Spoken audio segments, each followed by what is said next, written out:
Hi YouTube, Pigeon Central. My name is Tony from Tony Family Loft, and I just want to talk a little bit about quarantining birds and how important it really is. Every loft location has its own type of bacteria. When you're introducing new birds into your loft, you really don't know what kind of bacteria or what kind of diseases they carry. Rather, if it's from a good handler or someone you do not know, it's always in your best interest to quarantine birds. With a lot of sicknesses that have been aroused in the last couple of years here, everything from young bird sickness, the adenovirus, or PMV, Salmonella, E. coli, just to name a few, it's always very smart to quarantine your birds, and I'm going to teach you guys how to do it.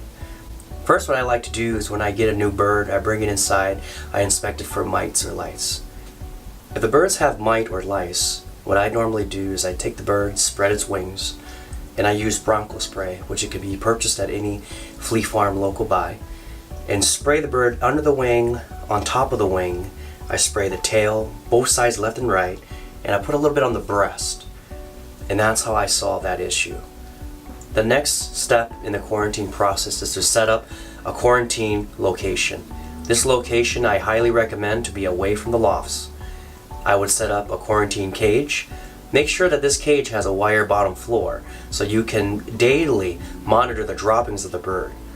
When you put the bird inside, you'll notice a couple things. One, check to see if it has any odd movements or maybe a limp.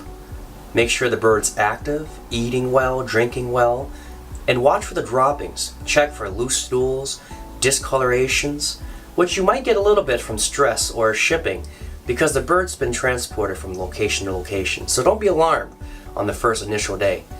But after the second, third day, that bird should clear up. After monitoring, if the pigeon droppings don't clear up, there might be a couple things that's going on with the birds, and that's going to be an issue. One easy suggestion is to go to the grocery store and buy apple cider vinegar.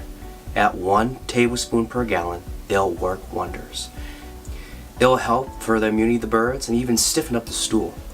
After running apple cider vinegar for a couple days and the birds don't change, I would definitely recommend consulting with a local pigeon fancier and try to diagnose the issue. Do not risk it and throw that bird in the loft. Another good practice is to take care of all your main birds first.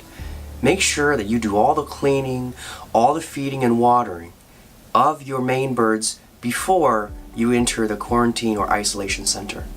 This way it prevents spreading disease. If your birds in the quarantine cage were sick and you were touching them, then you walk into the other loft, you could definitely be spreading disease. So it's always a good practice to get your main birds first, take care of them, and then proceed to do what you need to do with the quarantine birds. Using hand sanitizer after the transaction, washing your hands with water and soap is a fantastic idea. Using Novasan to clean perches, your tools, your shoes, it's a fantastic way to eliminate bacteria as well. I'll attach everything and all the information on the bottom of this movie after we're all said and done. In conclusion, I just want to encourage everybody to quarantine your new birds or strange birds. We all have invested a lot of time, a lot of revenue into our hobby, our projects. Protect it by taking that extra mile to protect your birds from strange bacteria or even diseases. After the quarantine process, if there's no issues with the bird, hey, high five.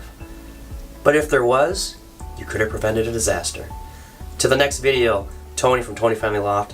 I'll see you guys soon. Thank you.